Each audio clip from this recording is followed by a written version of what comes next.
Image Radio is on the air.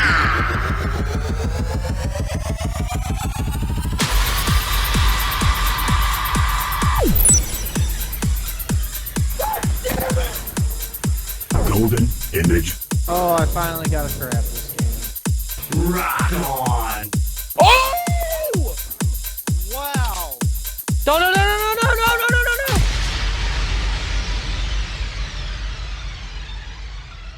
Hello, all of my Golden Image podcast listeners. It is I, Golden J, coming to you with the Golden Odyssey Series. Interesting people doing interesting things. Today, I have Ryan Hahn from Hometown Logistics. What's up, buddy? How we doing? How is everyone? Oh, man. Well, over here, we're doing pretty great. The weather is finally broke. We finally got some good weather. I finally got my yard completely mowed. So. The deck's been looking good, too. I've seen pictures of it. You seen pictures of the deck? There you go.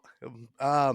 So just so our listeners know, this is actually my first time ever meeting Ryan, or we've been kind of bouncing back some emails, but we've never really talked. So everything tonight that you're going to learn about Ryan, I'm going to learn about Ryan also. So I'm super excited, and hopefully we'll make this a great interview, and I can do my thing and pull out some of the deep, dark secrets that Ryan's keeping. Oh, I got a few. I'll bet you they're all college secrets too, ain't they? Oh, yeah. There's a couple. So, man, tell me a little bit about Hometown Logistics and what you do down there. Yeah, so Hometown Logistics is a company. We're based out of Indianapolis, Indiana, but I'll just kind of give you like the sales pitch we give people. Hey, do it, man. Do it. We're owned by Irvin USA, who they sell and lease trailers. So Okay. They get trailers from people, they'll build their own trailers, and then they'll buy trailers off people that are like maybe 5-7 years old. And so we're the largest like dealer of those. So we do about 12,000 to 14,000 of those trailers a year. And then we'll like lease another 10,000 of those as well. And so like we kind of are their logistics arm of that. So we're kind of backed by them. We also opened up an office in Nashville. But what we do is we have customers, we build a book, and they have freight needs. They need shipments to go from one place to another. And so what I do is I'm the guy who's going and finding them trucks with my relationships that I have with my carriers, or I'm finding new carriers to work with. But then I pick up their shipments and deliver them on time. So the whole point is you're building relationships with people. So right. Kind of like your word matters, what you say, what you do matters. And then like you got to deliver. If you say you're going to pick up a load and you don't pick it up, well, that looks bad. So the whole point is you got to build a relationship. You got to be someone they can trust. And then you got to deliver. You got to have results. So basically, I'm just kind of a broker. That's what we're called. A freight broker is what I am. But right on. Someone I work with, the best way he described it and how he said he would describe it to his grandmother is I'm a freight pimp. So I have my trucks and my customers come to me and they say, hey, I need a truck to pick up in A and it needs to go to B. It needs to pick up today by this time and it needs to be there tomorrow by that time. Well, I'm going to go call one of my trucks and I'm going to say, hey, what can you do for me? How can we work this out? So I have a budget I work with. I have to look at data that I compile off several kind of like websites and data points that I can look at. I give a quote to my customer. They have to like that. So there's also that game involved in it. So it's not like I can just say, hey, I'll pick it up and I'll tell you what it is later. Right. I have to be verified to a certain extent. Right. And then so I basically do that all day. So it's kind of like sales and operations to a certain extent, but it's mostly sales based. And then if I'm not moving trucks, I'm making sure they're picking up, I'm making sure they're delivering. I'm doing paperwork on the back end for stuff like that. And then I'm making sales calls. I remember when I first started, the goal was 150 calls a day. Oh, wow. So, I mean, if you got in there our hours are like 7:30 to 5. And so from 7:30 to 5, if I'm not moving trucks, I'm calling people. Right. Looking for more business to move Yeah. trucks. Right. And so like my job's a lot based on the economy and how the market's going. So I'm always kind of interested in that. Like if you looked at my LinkedIn, like it's just kind of looking at articles or making pitches on LinkedIn. I'm trying to maximize that. Right, Um, right. but just kind of looking at how the market progresses too. So there's also, it's kind of interesting, but I've always been someone that kind of likes working for people. And as cliche and kind of silly as it sounds, like I just like helping people. And in this job, I feel like I'm helping someone. So Right on. like you kind of like my boss, he talks about there's pain and pleasure in our business. People have pain and you have to be the person that brings them that pleasure, that they can trust you and your job's taken care of, and like they can move on to something else and worry about something more important than looking for a truck themselves, because it can be time consuming and frustrating. Like there's been times where you got to book an appointment and you won't get someone on the phone for probably 2-3 days. Or if you email someone and you're like, hey, I want to deliver at 9 a.m. on Friday, they'll be like, well, you can deliver at 2 a.m. next Wednesday. So like you got to play those games with people. There's always unruly drivers. There's always unruly delivery places. And I deliver to a lot of job sites. And so Right. I deal with a lot of project managers, site, I call them site contacts, but they're superintendents, stuff like that. And they deal with a lot of like BS, and I don't blame them for being in bad moods, but sometimes I got to deal with that. Right. So I Right. also kind of work as like a buffer for my customers, because there's a lot of stuff you deal with that's not always like, I would say, the most pleasurable thing in the world to deal with. Right. I've been called a lot of things. I can say that. One of them, yeah. So now you got me. Yeah. I shot off on what I was thinking about.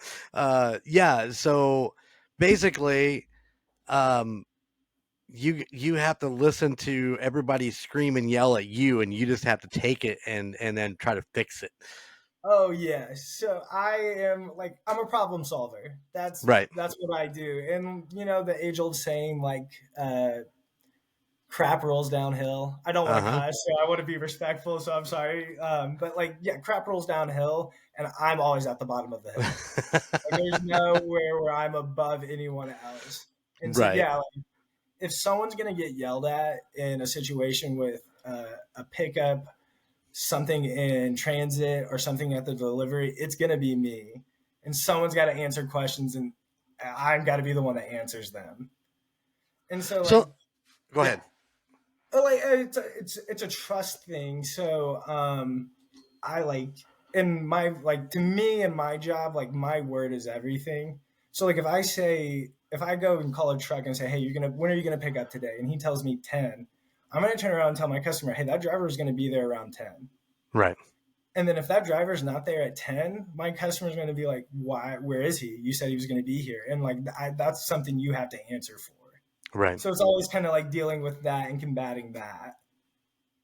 Well, hopefully your customers know that truck drivers are never really actually on time. No. That's the crazy thing is these guys get paid to be on time. And I'll never badmouth carriers. I've obviously dealt with a few bad drivers. But Yes. I mean, yeah, you have guys that they say you have a delivery appointment at 10 a.m. You have a 5-hour drive. You have all day to make it the next day, and they'll still find a way to be late. Like you can be like, "Hey, why were you late?" And at least some of them are honest. They'll be like, "Hey, man, I overslept," or "Hey, I got caught in traffic," and they'll update you early. And like you can work with that, but it's the guys that miss it and then they don't tell you until like 3 hours later, and you're just kind of like, "Well, hey, man, like." We're both out of luck on this one. So now, do you work with like big trucking lines, or are you more of an independent truck driver guy? I'm an owner operator guy. Okay. I like working with like the one man show because that's how in our like not all brokerages or logistic companies are built the same, but we're a cradle to grave kind of model. So like I deal with everything. When you want a number, you're calling me. When you want to know where that truck is, you're calling me. Right. When you want paperwork, you're calling me. So like I deal with everything. Whereas other in like other bigger logistics companies, they'll have a pricing department, they'll have a carrier relations department, they'll have a customer relations department, they'll just have a tracking department where they'll just have like interns just sit there all day calling trucks on the hour being like, where are you, where are you? Right. Right. Whereas like I'm doing all of that as opposed to a 20-man team at some big logistics company. But so I like working with guys like that. I do work with other companies. Like I'm open to working with everyone as long as you're legit. Like Right. I'm Right. always gonna give someone a fair shot, like a fair shake, because it is hard out there, and there's new drivers entering the industry every day. Um, so it's always like you don't want to be the guy that says no to everyone, but you also need to make sure that you're vetting your carriers because the term is called double brokering, but there are people that what they do is they'll call on your load. They'll have a fake, they call it MC numbers, but it's like a verification code Uh that huh. pulls up like all your government data that says like this trucking company's legit. Here's their insurance. Here's their DOT, Department of Transportation inspections. And so like you have to sit there and vet them. And then it's also just kind of a feel thing. Like you are on the phone with someone, you talk to someone, and you just kind of know if you're dealing with someone that's legit or not. That's someone that is a true carrier company, or if you're talking to someone that is over in Western Europe somewhere who's just calling from some big company that's all they do is they try and double broker freight. And there's like a Right on. lot of them. And it's like a huge part of the industry, and it's something that is you would think would get better over time, but it only kind of has seemed to gotten worse. It's this weird thing that like the government I don't know has the ability to kind of just like step in and do anything about it, which is what it is. Like that's the government for you. I'll say that. Here at Golden Image Podcast, we don't necessarily talk nasty about the government. Um, but so it's like you kind of have to just like feel out people and talk to them, and you always want to be able to talk to a driver. You always want to be able to talk to a dispatcher. But if you're dealing with an owner operator, you can just tell. You just know who they are, and you can call them whenever. You can text them. They're always going to respond, and then they're kind of fair because you have to negotiate with drivers. You got to Right. like. There's always talk. There's always when it comes to money, people always think they need more or they need less, and like you just always have to work within that because yeah. And I always feel that the owner operators are more online with making what you want happen because they take pride in their their truck or their two trucks. I've known a couple drivers that own a couple different trucks, and they are very prideful in making sure that their stuff is done on time and to satisfaction too. Right, because in the same like vein that my word is everything in my Right. job, it's the same for that driver. Because in an owner operator, I agree with you 100%. They take a lot of pride in their craft because it's hard being a driver. I would never want to do it.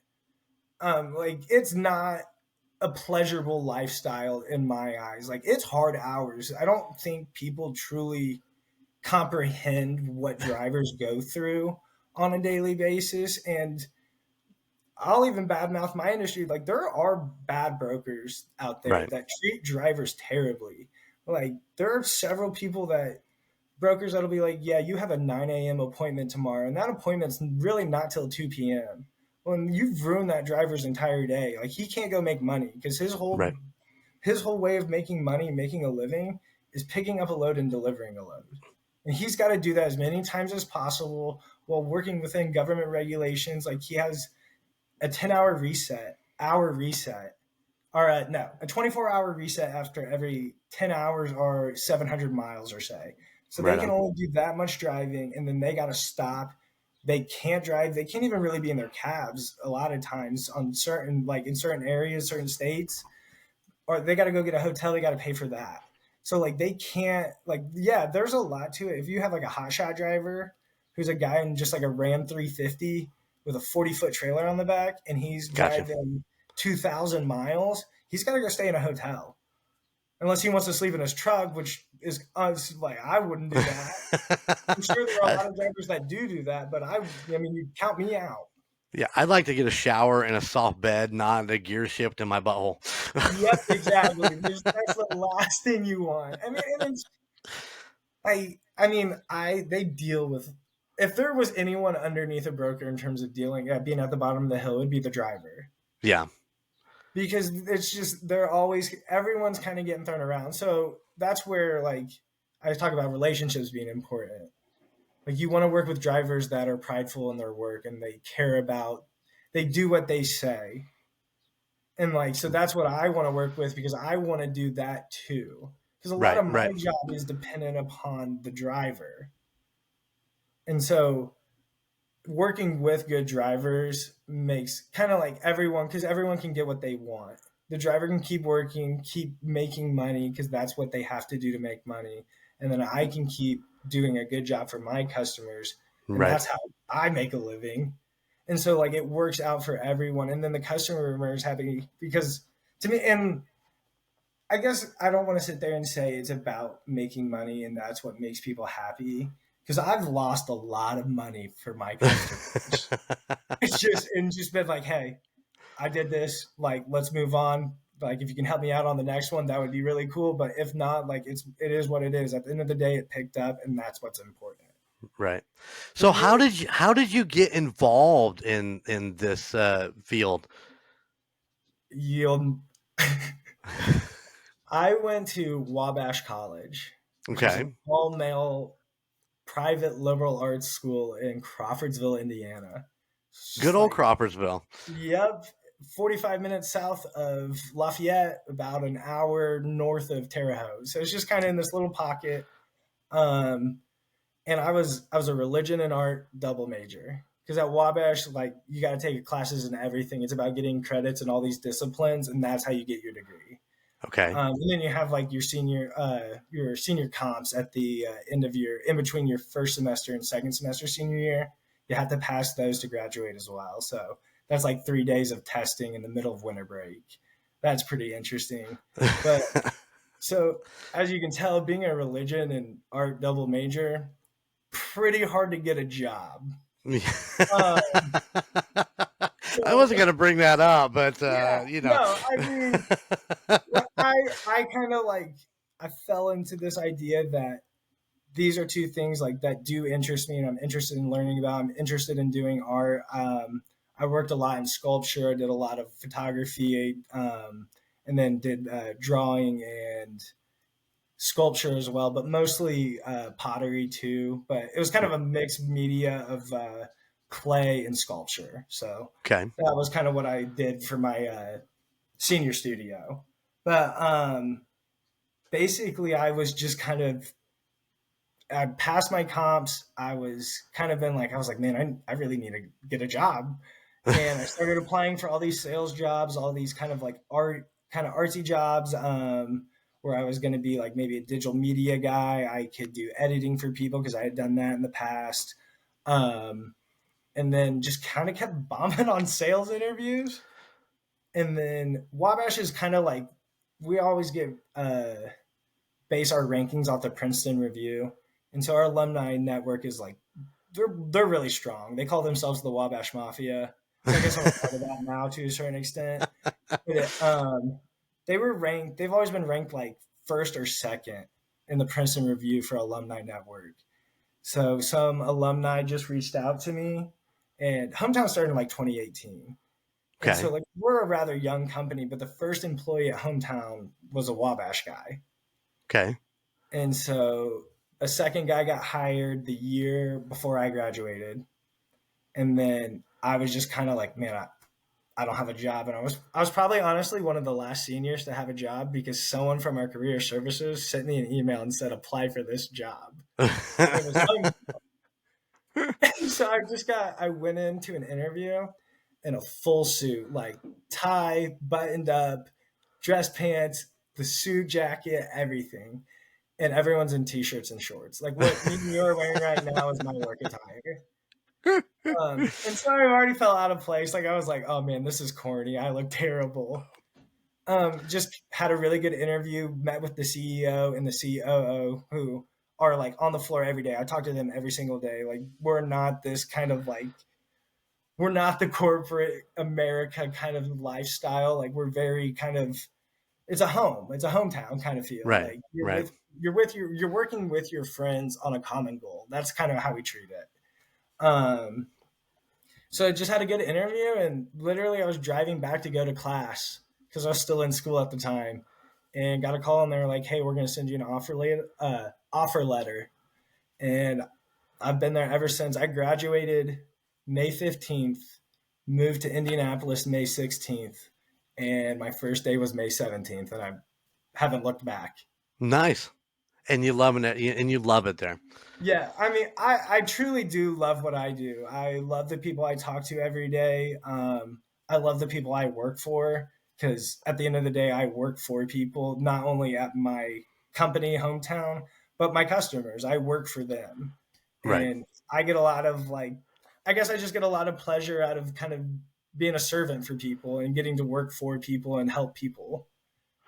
Now, you also told me before we started that you are doing a podcast for Hometown, correct? Yes, I do one for Hometown. Can you elaborate on that a little bit? What do you talk about on your podcast?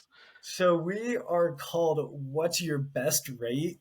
We are actually on Spotify. Our first episode we did it 2 months ago, so it's out there now. But What's Your Best Rate came from, that's what you hear a lot from dispatchers and drivers when you're negotiating. Mm-hmm.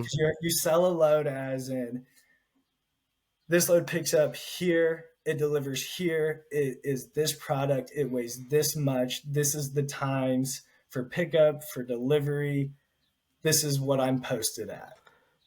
And someone will be like, well, what's your best rate? So they won't even negotiate you in kind of good faith. They won't be like, hey, well, could you do this maybe? They'll just be like, well, what's the best you can do? And it's never good enough for most people. 95% of the time, it is not good enough. Your best is not your best. Yeah, you can do better. Yes, so that's where the game begins. So we just kind of talk about, our first episode, we talked about this idea of being lucky. Because in our profession, it feels like you get lucky a lot of times. Because sometimes you meet the right driver on the phone call. And you're like, right. Oh, man, you're a blessing. This load needs to pick up in an hour and you're 20 minutes away. Oh my gosh, dude, I couldn't be any luckier. Or that's the driver you jot down and call every time you need something really important. Oh, every time a load picks up in that same area, you're calling him first. You're not even going to throw it up on a board or anything. You're calling him and you're saying, hey, this is what I can do for you. And you're not going to do the same for another, some random driver or some company that you just met for the first time. Because you always want to treat people that treat you well. You always want to treat them well. Yes. And because I believe in karma. So when you do good things and you put good energy out in the world, that good stuff's going to come back to you. So I treat drivers as well as I can and do as much as I can for them, because then I feel like they're more willing to be work with me when, say, the market takes a dip and I don't have the same kind of money in a load that I had a month ago, because that happens all the time. Insane. So, okay, let's break away and wait, before I go away, do you want to plug what your podcast? What's the address? It's on Spotify. What's it called? What's Your Best Rate? And you can find that. And is it anywhere else or just on Spotify? I think it's just on Spotify. I think it's on another platform, but I can't remember it off the top of my head right now. All right. All right. Well, all our listeners, go check it out. Bump up your Spotify and go check it out. It's a good Listen to listen. Ryan talk. I would imagine it's probably pretty great because Oh, you guys have probably got some great stories that you're telling while you're while while you're on there. yes, there's some good stories. Our second episode's coming out soon, and that one kind of goes through like the back history, kind of the origin story of Hometown. And Oh, it's nice. with a guy named Zach Biddle, and he's the Wabash guy I was talking about. He's the first employee Hometown hired. And so he's been there from just the beginning, from the ground up. So he has this really cool perspective on how we started to where we are now, because we've been through a rapid growth. Nice. Nice. All right, let's veer off of Hometown just a little bit. Let's talk a little bit more about you outside of work. I noticed, and we did talk about this a little bit ago. Rage Against the Machine. He's got his T-shirt on. He did tell me this was his all-time favorite band. Did you make it out to see him? Have you seen him a couple times? I have seen them. So I saw them in July when they were in Chicago. It was their second show on their reunion tour. They were up in like Wisconsin or Minnesota. So probably not a crazy big venue for them, but they came to the United Center and it was sold out. It was for my birthday, and they're my favorite band of all time. My dad showed, I know I was telling you, my dad showed them to me when I was like, I want to say 9. Right. And I still have all the CDs that my dad gave to me. I still have them of all of the Rage albums. I have all their songs, and just I've never been to a concert where I could sing every single song, know every word, and that was the first one. And I'm like, it was such an out of body experience that Right. like I can't say anything but good things about them. And it was really cool because they broke up like I think early 2000s, like 2001, 2002, and then they kind of did a thing in the like 2010 era, and then they started this reunion tour right before COVID was the pandemic hit. So then they had to put it on the back burner, Right. and so for 2 years they were just waiting and waiting. They still did it, and so Good. I waited and I had my tickets for before COVID. I waited 2 years. With these tickets in your hand, you paid for. Yes, just being like, this is my favorite band of all time. Like, once I see them, I can die a happy man knowing that I'll never see a band that I'll love more. Right, right. Well, okay, let's talk about this. Rage Against the Machine, United Center, back in July, Yes. right? Now, you and me just were at the United Center this past weekend because today's recording day is May 10th. Now, I know that this will probably be another couple months before this episode comes out as we record it. But this past weekend, you and I were on different days at the United Center seeing one of my favorite bands. I don't know that I told you before my all-time favorite band, Flicker Stick, but seeing one of my favorite bands, Blink 182.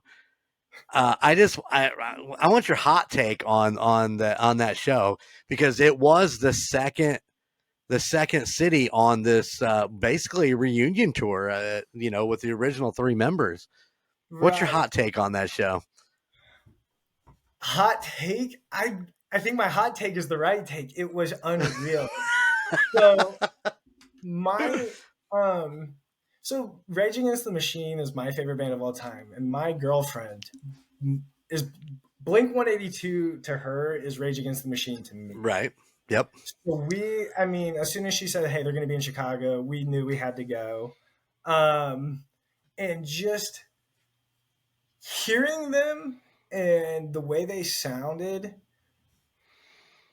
it was like they had never left each other. It was unreal. Right. Like they sounded just like they did in the early 90s and 2000s, like they did, like they just sounded a little bit older. Like, you know what I mean? Like you could kind of They definitely look a little bit older. yeah, they definitely look a bit older. But just the way Tom and Hoppus, like the way they just kind of the chemistry on stage was just like it was so cool to see them kind of work that way. Right. Like they just were riffing off each other, the way they talked and like the crowd work they had. Like I love a good performance. There's Hmm. nothing that beats a good performance. You can be a really good singer, but if you just kind of don't really have a stage presence and you don't really interact with the crowd, like there's only so much you're gonna do because a concert's meant to be an experience, in Yes. my opinion. Like the music's the main piece, but everything tied together is kind of what makes it a show. Because I've seen rappers perform, and it's just like, man, this I could have listened to you on the radio on the drive Yes. here and been the same. I had the same take with Megadeth. Yeah, We went and see this has really. been years and years ago, and it's like we get there and they just stand there and headbang the whole entire time, and you're like, Right. I could have just put the CD in and saved myself, $80 on a ticket. I don't need to be standing here watching you just Yeah. stand there. I agree with you 100% on the hot take, and here's the reason why. This was my third time seeing Blink. I'd actually seen them in the 2000s. I'd have to go back and actually put a finger on it. Down in Noblesville, uh, at the big place down there, Ruoff whatever it's called now, man. For got me, like it'll four always be names. Deer Creek. It'll always be Yep, Deer Deer Creek, Creek. man. Then it was But Verizon. Then it was, I think it's Ruoff now, but then it was something right in it's between Calypse was in Clips. there somewhere. Yep. Yeah. So I'd seen Blink, and when this came up, and I'll tell you this, as we record this tomorrow night, I actually record with the Call guys, and that is the whole entire episode because I went with Colton and Gunner from the Call guys and their friend Jordan, Colton's friend Jordan. Uh, it was their first time seeing the original members together, and it was just fun to be a part of that with them. I was the old guy with all you young people out there, Well, but I'll tell you what was interesting was like, I think like my age group was the youngest people there. Like there wasn't a lot of people younger. Like I'm 24. I'll be 25 in July. Like uh-huh. there wasn't a lot of people younger than me there. Like it Nope. was me and up, and that I thought was cool to see. It's exciting to see that and have everybody it's just a big span generation, Yes. that the early 20s and the 20s and the 50s can get together and just enjoy this band. But yeah, the banter that you saw, it was the same banter, not exactly the same banter, but it was the way that they worked together, and that's even back then when I first saw them, and that's why I love them live so much, and they're not afraid to put on a show and have a good time. Mhm. And what I love best about it is like for us on Sunday night, because like I said, you were there Saturday night. On Yep. Sunday night, Tom was having issues with his in-ear monitors, and they didn't fake it.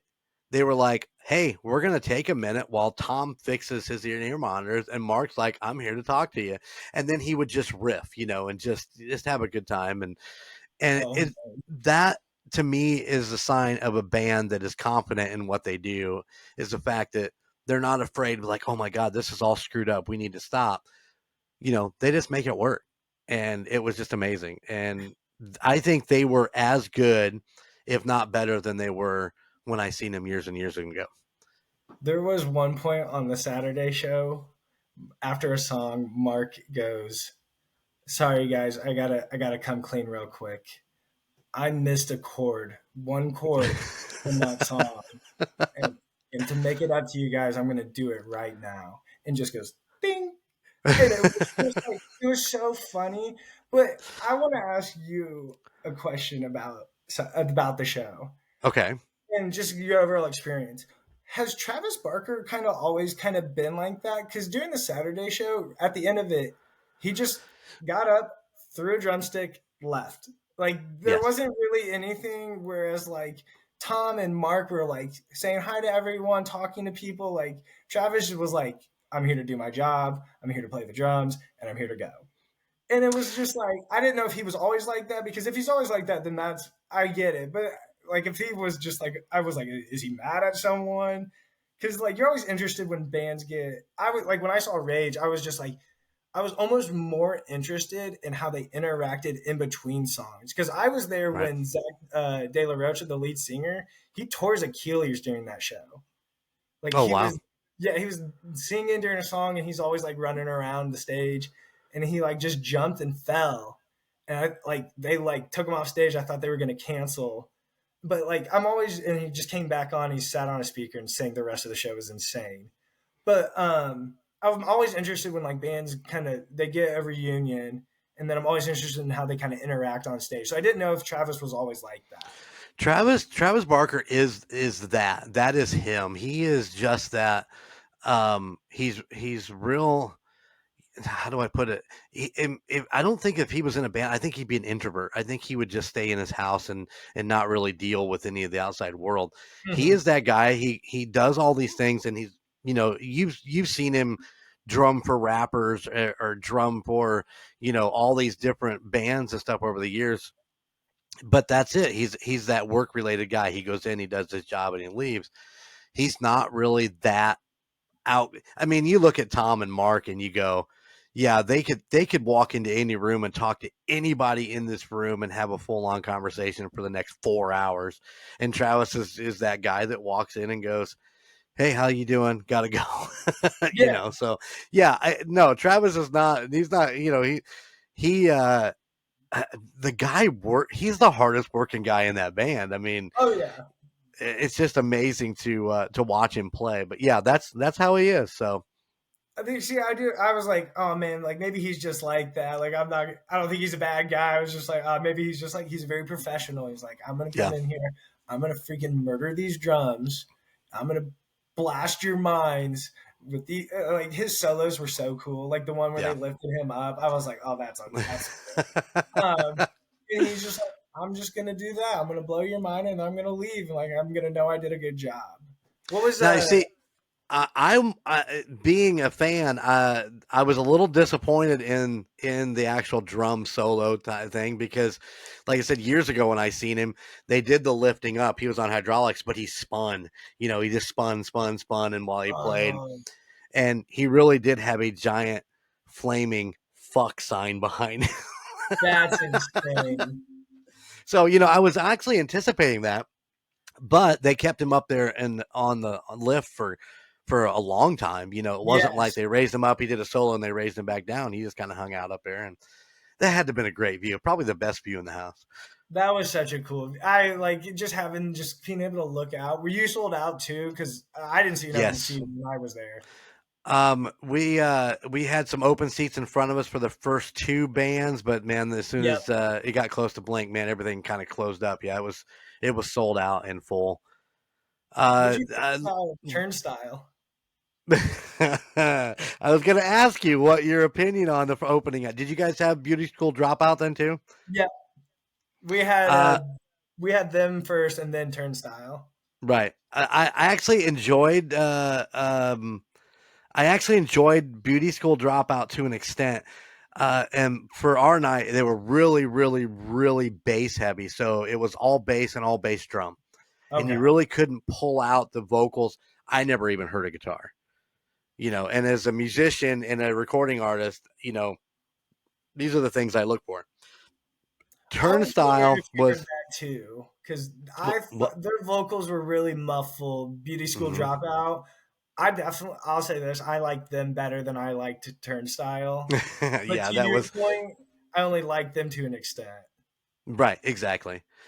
Turnstile. I when they first started, I thought, okay, we got something going on here, but they've veered in like 16 different directions in one song, and they were hard to follow. And I just by the time they were done, we were like, can we just get on to Blink already? Good God, we're here for Blink. We don't not here for this, whatever this thing is. So I thought their vocals were really hard. Like I didn't understand their lyrics at all. I had a really hard time following what he was saying.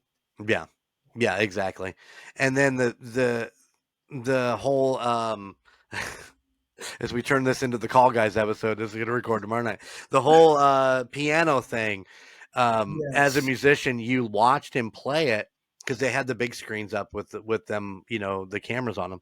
And I'm watching him, and I'm like, he's trying to portray like he's really intense on what he's playing, but he's playing like one chord or with two fingers, and I'm like, yeah, We brought this piano out for what reason? I don't even know. This is not even really part of the show. He's opened with it and he finished with it, and that was it. Yeah, not my favorites. The whole I could have done with any other two bands. I think I don't know that those were what I really wanted to see. Give me everybody was like, hey, why wouldn't you bring Fallout Boy or something like that? Obviously you can't bring that, but that would have been hard to do, but it would have been so much better. Yeah. I just think there have been better bands to open up for Blink's reunion tour, and I don't think that was it. Now, like help local bands, because it seems like they're not there the entire tour. Like they're only like a regional part of it. Right. Yeah. Well, you would think they could do 2, 3, 4 dates with them and just tour around with them and then move on to the next. Beauty School Dropout is a Mark Hoppus produced band, and that's probably why they're there. That makes sense. Yeah. So, what was your favorite song? My favorite, I have two. I don't actually even know the name of the one. It's Christmas Eve and I've only wrapped 2 fucking presents. Christmas. That's one of, it's like what? I don't know that one. 56 seconds long or something like that. Yeah. That one, and Stay Together for the Kids.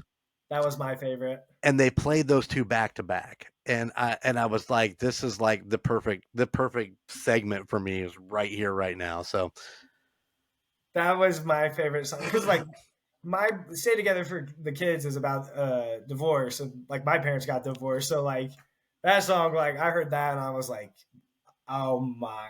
Like that might be one of the like that'll stick with me forever. That kind of feeling I had listening to that song. I have not went back and watched my video on my phone yet. I'm sure that I'm singing out of key, but I don't care. I was having a good time. But yeah, I used to perform that song in a couple of the bands that I was in. So cool. That's why that one's always my favorite. But, they have such great, the rock show song, Small Things. I mean, the whole Take Off Your Pants and Jacket album was an amazing album. And I've listened to that a million times. So, let's move on away from getting as we talk about the Blink show. Do what now? I said I might as well just join the show tomorrow at this point. I know, right? Just get him on there. So we've talked about Hometown. We've talked about your love of music in the concert. I noticed besides the shirt, you also got the hat on. That is golf hat. Am I correct? Yes, sir. It is Callaway Golf. It's their new hat this series, or because they came out the Paradigm clubs. So was that a big part of college then too? That you kind of just kept on, or is this something you got into after college? So I got I didn't pick up my first pair of golf clubs until June, last June. So it'll be a year on the 20th of this June that I started playing golf. And I just kind of I've obsessed over it. I played football in college. And then I wrestled and played football growing up. So I've been an athlete, kind of always been obsessed with competing. That's another part of my job that I like, because you're competing against other companies. But golf kind of just scratches that itch on the back where I'm and it's a game against yourself. Yes. No one there's old golf saying that no one on the course gives a shit what you're shooting. They only care about themselves because they're only concerned about their own game. There's nothing I can do that's going to help you on the course, hit a ball better. Because it's such a technical sport that even if and then it's there's some luck to it. Because I could hit everything right and my body be right, my hips turn, my club face is square, I get my shoulders through, and I'll still shank it. It'll still slide 30 yards to the right. Part of me just kind of thinks that's really cool. You can't you can get, the only way you can get better is work really, really hard at it. Right. There's no way you get lucky and get better at golf. Like, it's not that type of sport. Like, it doesn't matter how athletic you are. It doesn't matter. It doesn't really matter how tall you are. It doesn't matter like how long you're. Not a lot of things necessarily matter. Like, you have to work at something. You have to like take the time, and it's a what Bruce Lee like. It's not the man that knows 1,000 punches. It's the man that practices one punch 1,000 times that you should be most Right. afraid of, or like Right. something along those lines. But like, so it's like you just have to work and work and work, and that's the only way you can get better. And I think that's cool. I think that's a cool part about it. You contribute to life. Like, you're never gonna just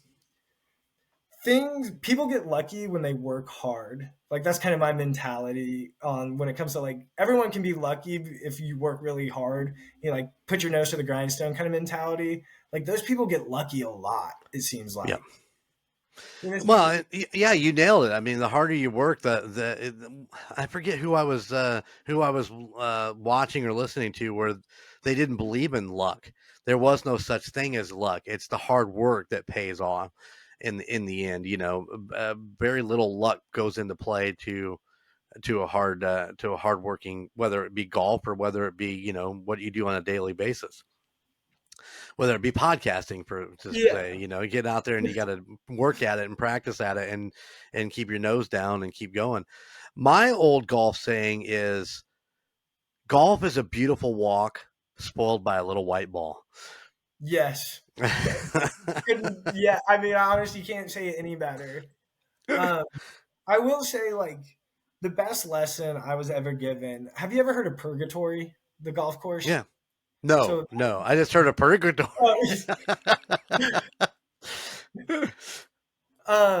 So that's the first place I ever played, and it's called Purgatory for a reason. It's like, it's hard. Like, 17 is a par 3, and there's nothing but sand bunkers that surround it. The front, the back, the sides, and it's like, I mean, all over. And that was the first place I ever played. So part of me was lucky because I didn't know how hard it actually was, because I didn't know how hard golf was really, because I was just there playing and having fun. Like, if I went and played it now, it'd probably like infuriate me. Right. But I can't remember what I was getting at now. It was the whole purgatory thing. The first lesson I was ever taught was, you're not good enough to get mad. And so, like, that's how I play golf. Like, I'm always focused on getting better, but I'm never trying to get mad at myself. I'm never going to throw a club. I'm never going to break a club. I'm never going to disrespect the course. Just because there's no point to that. Like, it's like the people that punch doors or punch walls when they're mad. I've always kind of been like, well, like, that wall ain't feeling none. You're just going to break your hand and be worse off. Yeah. I might have broke my hand. Anyway, let's. So, have you ever tried disc golf? No, I have seen videos of it, but I can't throw a frisbee to save my life. I'll be 100% with you. I love disc golf, man. I love playing. But and you're right. I shouldn't get mad, but I get mad at myself, and I'm just like, like it's the disc fault because it didn't go where I wanted it to go. But as I played more and more and more, and kind of got out of that rut, I just go out and enjoy it more, and it's more about going and playing with my son Gunner when we go and play, and stuff like that. So that's hilarious that when you say I don't get mad, but I don't know how many times I was mad as hell while I was playing, kicking things. I still get mad too. I'll definitely get mad. And it's like, golf has been, like, I think, really rewarding for me. It's like a really peaceful place, but I've played, 36 holes in a day. I've played 18 twice in a day. I've played, 54 holes in a weekend, or however many times 318s is.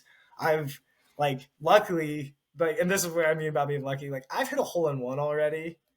Oh wow. And, like just being able to say, like, I've done that, like, we want to talk about something that'll keep bringing you back to the course, like, just hunting for that feeling again. And then I think you appreciate things more, I feel like, as time progresses and you get better at something. So like I was really happy that I hit a hole in one, but I think I would appreciate it so much more now because I've spent so much more time playing golf too and Right. practicing and like just like being able to do that and like increased like just keep lowering my score has always been fun too. I haven't broken 100 yet. I'm still working on that. I shot a 101. I've shot 100 flat. Like I'm just waiting on the moment I can say I'll hit 99 and still that would be the happiest day of my golf career so far. Well, you know how we play golf, right? How do you play golf? We go up to par, we go back down to one, we go back up to par. We're Oh, always shooting under par. I'm the type of guy that starts, I'll go 3 over on the first hole and then I'll just kind of be stuck. Yeah, there you go. There you I go. just I have bad holes and good holes. I can hit I'll par a hole really well and play it really well. And then I'll go up and double the next hole and just kind of be like, well, that sucked. Well, you talked about playing football in college. Yep. Just out of curiosity, what did you play? I played like it was an outside linebacker, kind of like safety. It's called a rover, is what it was Okay. called, but it was like a hybrid position, but defense. So basically, I was like an edge rusher, outside linebacker, and then I would also play like cover safety or wide receivers and stuff. Right on, right on. So, being a football player, and I'm assuming, and I know, well, I'm not assuming because I know you're a giant Chicago Bears fan. Love the Bears. The Bears. What's your take on the draft for the Bears this year? Um, I'm really happy with it. I've seen a lot of people have questions, but um, I'm a big fan of Justin Fields. I like his character. I like the way he conducts himself, not only as a football player, but as a man off the field. I think he's a leader of men. I think that's who you want. You need a franchise quarterback. And so Mhm. when they went and drafted, like what Ryan Poles, the general manager, is doing is I think he's stockpiling because we already have the most cap space. Like Right, we still have like close to $100 million, I'm pretty sure, in right. cap space. I might Yep. like we might be a little under that, but I know we're still fairly close. We got a true number one receiver in DJ Moore in the draft with the Panthers. So I'm Hmm. ecstatic about that because at the end of the day, like Justin Fields, he got screwed in his rookie year because he only played half a season with nothing. There's nothing around him. His second year, they're trying to salvage what they even had, and Hmm. so like you already know it's a rebuilding year, and so like they entered the season, the back half of the season, they're like the number one rushing team. So you can always hang your hat on that. Like to Right. me, that's in like he put up the highlights. He made the plays. He progressed as a quarterback.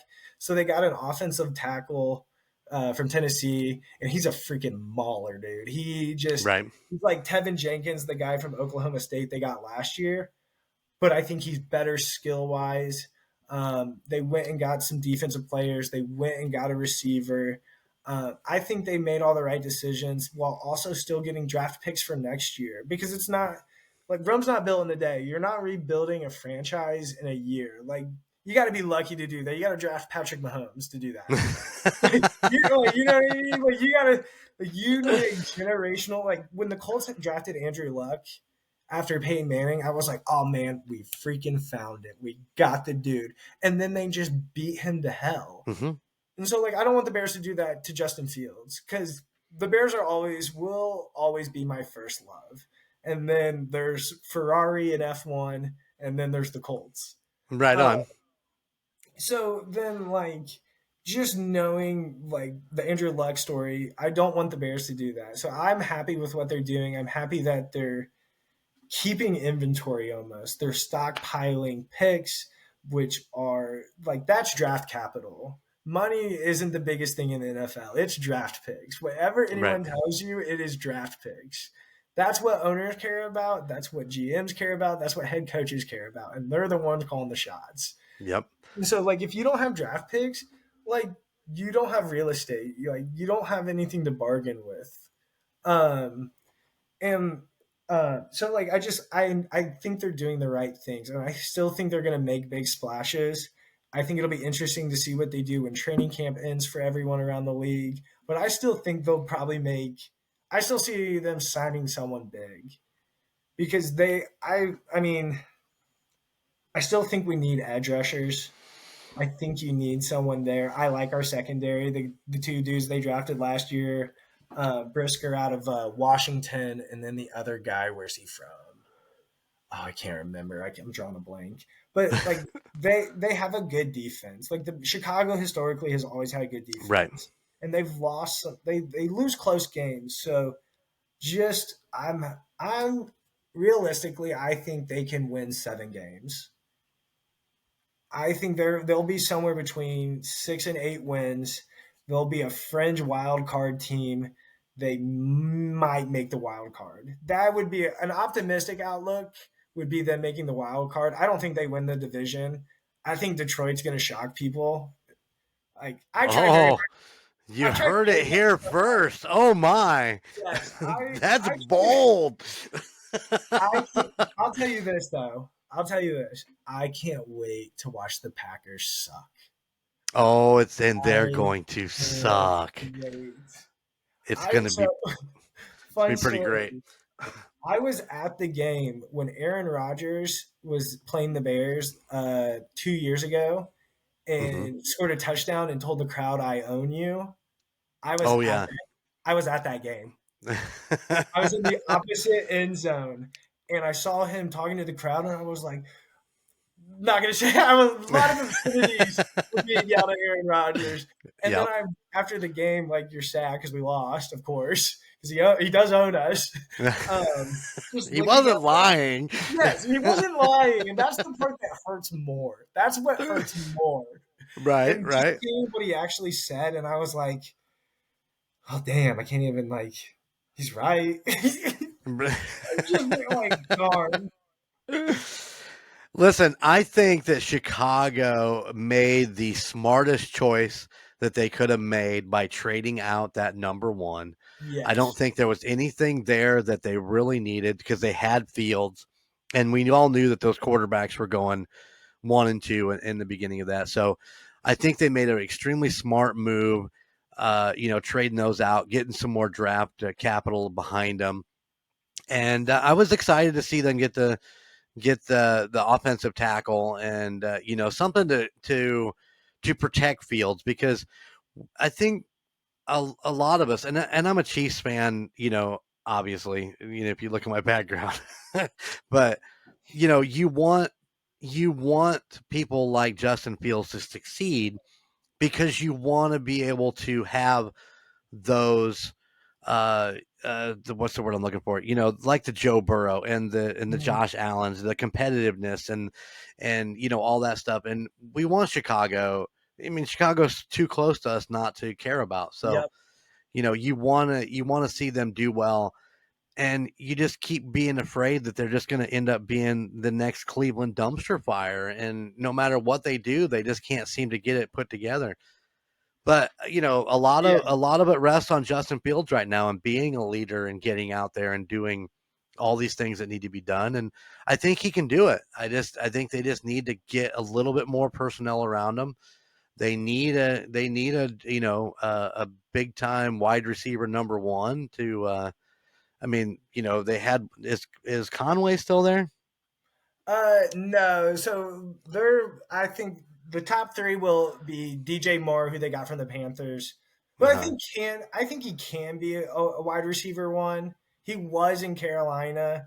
Like, he has the stats that I think could back it. So it'll be interesting to see there. But then you have Darnell Mooney, who's still there, who is a good receiver. And then, like, I'm not a fan of Chase Claypool, but Chicago seems to be a fan of him. We'll see. He didn't do a lot last year, so it'll be interesting to see what they do. But I do think if DeAndre Hopkins became available, like if they could go grab him, or like some big name receiver who's going to be a free agent, just go and grab someone that is going to step on the field and produce immediately. Right. Well, and in my opinion, the Hopkins, the I'm trying to think of just a couple of the big ones, the DJ Metcalfs and the Travis Kelce's. Those are the guys that take away a lot of the attention, take the attention away from everybody else, which in turn then makes the other ones great too. And that is an important factor in all that too. So hopefully they have a great season, man. I'll be rooting for the Bears, except for that one game this coming season when Chicago travels to Arrowhead Stadium. I can't blame you on that one. Not Germany. Those overseas games, I get why they do them, but the players hate them. Oh yeah, They don't like it's like Thursday night football. Like the players hate Thursday night games, and I get why we have them at times, but like you got to give those dudes a 10-day break after or something. Like they shouldn't play until like Monday night next week.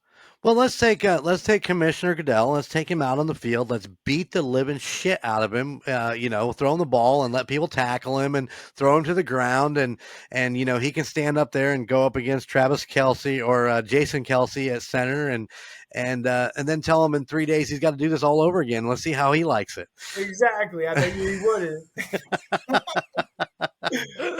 But on the flip side of that, these guys get paid a lot of money to be out there, yes. that is how that is their job. That is their job. Exactly. Well, Ryan, I want to thank you for taking this time with me tonight, man. I so much appreciate it, and it's so nice to meet you. And I'm glad we got a chance just to kind of sit here and shoot the shit, and it's been fun, man. I hope you had a good time. Hey, thank you so much. I had a blast, man. I remember when Bobby, I was on a tour at the facility, and she was like, "Hey, my husband Jeremy's going to reach out to you. He wants you to be on this podcast." I was like, "When can I do it?" Because I want to do it. I was super excited. I had a blast, man. I had a lot of fun. Hopefully, I didn't talk over you too much. No, you were wonderful. We did exactly what I wanted. I wanted to hear about you. I wanted to learn about you. Like I said, interesting people doing interesting things. And when I was actually putting the list together, I wrote your name down. And because I thought that, as we get into this, and you look into it and it's like, what he does is actually extremely interesting because of all of the moving parts of what you got going on. And then it's always just fun to learn about, you personally outside of your work or whatever, outside of your regular work job and just the things that you enjoy doing. Oh yeah. I'm a simple man. I wake up, I go to work, I go to the gym, and then I like F1, golf, and football, and then I'll play some video games and music, and that's my life. I like to keep things simple. I don't think I'm interesting, but some people think I am.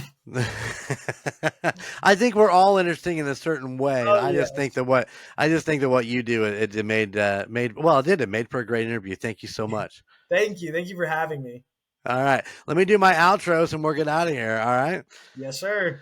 Thank you, everybody, for listening to Golden Image Podcast and, getting to know Ryan a little bit. We appreciate it, and we hope you like it. And let us know what you think. You can email me at goldenmojoent@gmail.com. And, feel free to go on and like, subscribe, review on Spotify and Apple email. Wow, holy crap. On Apple Podcast and, do all that fun stuff. We love to hear from our listeners.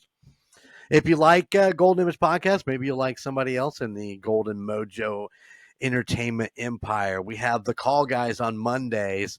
Obviously on Tuesdays, Golden Image Podcast. On Wednesdays, we have the United States of Paranormal. On Thursdays, it is the Indiana Chiefs fans.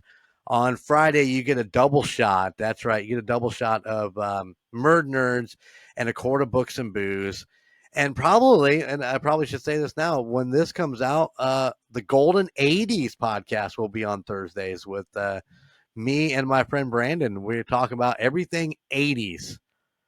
That's right. You'll love it. I promise, because it's like a total flashback and everybody loves the 80s. So tune it in. You can find us anywhere you stream. We appreciate it. Ryan, thank you so much. Yeah, thank you. Thank you for having me. All right. So I'll see you guys again next week. Later.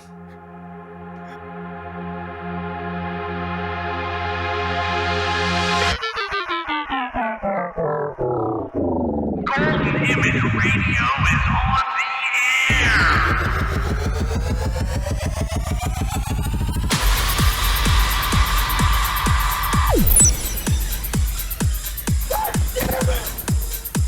Golden Image.